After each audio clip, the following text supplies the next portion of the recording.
ఒకవైపు వేల కోట్ల పెట్టుబడుల కల, మరోవైపు జీవనాధారం కోల్పోతామన్న భయం. ప్రభుత్వం చెబుతోంది 14,000 కోట్ల పెట్టుబడులు అని, 70,000 ఉద్యోగాలు అని. ఉద్యోగాల కోసం మా భూములను త్యాగం చేయాలా అనేది మత్స్యకార కుటుంబాల వాదన. గత 2 నెలలుగా నక్కపల్లి బల్క్ డ్రగ్ పార్క్ చుట్టూ రగులుతున్న వివాదం. అసలు ఈ వివాదం వెనుక ఉన్న స్టోరీ ఏంటో ఇప్పుడు తెలుసుకుందాం. 2020లో గుజరాత్, హిమాచల్ ప్రదేశ్లో పాటు ఆంధ్రప్రదేశ్ కూడా కేంద్ర ప్రభుత్వ బల్క్ డ్రగ్ పార్కుల ప్రమోషన్ పథకంలో ఎంపికైంది. 2020లో Andhra Pradesh bulk drug infrastructure corporation అనే ప్రత్యేక సంస్థను ఏర్పాటు చేసి మొదట కాకినాడలో ఈ బల్క్ డ్రగ్ పార్క్ ప్రాజెక్టును ప్రారంభించాలనుకున్నారు. కానీ భూమి లీజు సమస్యలతో 2023లో ఈ ప్రాజెక్టును అనకాపల్లి జిల్లా నక్కపల్లికి తరలించారు. नक्कापल्ली में बल्क ड्रग पार्क प्रोजेक्ट का शिलान्यास करने का अवसर भी मिला है। आंध्र प्रदेश देश के उन 3 राज्यों में से एक है। కేంద్రం ఇప్పటికే 220 కోట్లు విడుదల చేసింది. సవరించిన డిపిఆర్ ప్రకారం మొత్తం 1876 కోట్ల వ్యయంతో ఈ ప్రాజెక్టుకు 2023 డిసెంబర్లో ఆమోదం లభించింది. 2025 మార్చి నాటికి పూర్తి కావాల్సిన ఈ ప్రాజెక్ట్ అనుమతుల సమస్యలతో 2026కి పొడిగించమని రాష్ట్రం కోరింది.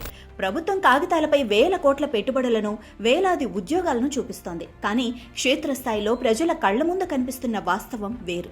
బల్క్ డ్రగ్ పార్క్ పేరుతో మా భూములు బలవంతంగా కబ్జా చేస్తున్నారని, ఇప్పటికే హెజిరో కంపెనీ ఫార్మా వ్యర్థాలతో సముద్రపు జీవ వైవిధ్యం దెబ్బతింటోందని, ఆరోగ్య సమస్యలు పెరిగాయని, ఇలాంటి సమయంలో డ్రగ్ పార్క్ వస్తే మా జీవితం అంతే అని గంగపుత్రులు ఆవేదన వ్యక్తం చేస్తున్నారు. డ్రగ్ పార్క్కు వ్యతిరేకంగా రాజయ్యపేటలో మత్స్యకారులు రిలే దీక్షకు సిద్ధమవుతుంటే పోలీసులు టెంట్లు వేయనీయకుండా అడ్డుకోవటం, కేసులు నమోదు చేయటం మత్స్యకారుల్లో ఆగ్రహం రేపింది.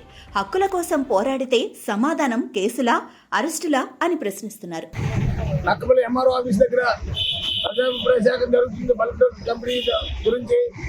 కానీ గతంలో ఎప్పుడూ లేని విధంగా ఇంచుమించుగా నక్కపల్లి మండలంలో 5-6 ప్రజాభిప్రాయ సేకరణ జరిగాయి. కానీ ఎప్పుడు ఇంత దారుణమైన పరిస్థితులు లేవు. ఈ రోజు సుమారు 900 మంది పోలీసులతో బందోబస్తు ఏర్పాటు చేసి ఎవరిని కూడా లోపలికి వెళ్ళకుండా మరి దారుణంగా ఈ ప్రాంతంలో ఉన్న ప్రజలు కానీ, మత్స్యకారులు కానీ, రైతులు కానీ ఎవరిని కూడా ప్రజాభిప్రాయ సేకరణకి వెళ్ళకుండా అడ్డుకోవడం చాలా దారుణం. ఈ ఆందోళనకు రాష్ట్రంలోని మత్స్య సంఘాలన్నీ తోడయ్యాయి. స్థానిక సంఘాలు కూడా నక్కపల్లి మత్స్యకారులపై పెట్టిన కేసులను వెంటనే ఎత్తివేయాలని డిమాండ్ చేస్తున్నాయి. మత్స్యకారుల ఐక్యత, మత్స్యకారుల ఐక్యత. తీర ప్రాంతంలో పెట్టిన ఈ ఫ్యాక్టరీని వెంటనే నిషేధించాలి. ప్రభుత్వం వెంటనే స్పందించాలి. ప్రభుత్వం వెంటనే జోక్యం చేసుకోవాలి. గతంలో హోంమంత్రి అనిత ఇచ్చిన హామీ ఏ గాలిలో కలిసిపోయిందని ప్రశ్నిస్తున్నారు మత్స్యకారులు. ఇప్పుడు కొత్త ఆశతో డిప్యూటీ సీఎం పవన్ కళ్యాణ్ వైపు చూస్తున్నారు. మా బతుకులను కాపాడేది ఆయనే అని, మాకు న్యాయం చేయాలి అని డిమాండ్ చేస్తున్నారు. మా బతుకులు కాపాడండి, మా మత్స్య సంపదను రక్షించండి అని కోరుతున్న గంగపుత్రుల గొంతు ప్రభుత్వానికి చేరుతుందా, లేక ఈ ఆవేదన గాలిలో కలిసిపోతుందా? దీనిపై ప్రభుత్వం ఎలా స్పందిస్తుందో చూడాలి మరి.